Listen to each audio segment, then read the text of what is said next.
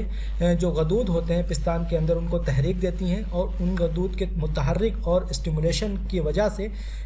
دودھ کی پیدائش کیا ہو جاتی ہے، بڑھ جاتی ہے۔ تو یہ ٹاپک مکمل ہو گیا ہے 2 قسطوں میں، 2 پارٹ کے اندر۔ پہلے پارٹ کے اندر ہم نے جو ادرار کا پہلی ویڈیو بنائی تھی اس کے اندر ہم نے ادرار بول کے بارے میں تفصیل سے بتایا تھا، اور اب یہ دوسرے پارٹ جو دوسرا حصہ ہے اس میں ہم لوگوں نے 2 قسموں کے بارے میں تفصیل سے پڑھا، ادرار حیض اور ادرار لبن کے بارے میں۔ تو دوستوں آپ لوگوں سے درخواست ہے کہ اگر ہماری ویڈیو آپ کو اچھی لگ رہی ہے تو آپ اسے شیئر کریں، اور تاکہ یہ دوسروں تک پہنچے اور دوسرے لوگ جو بیومس کے بچے ہیں وہ اس سے فائدہ اٹھائیں۔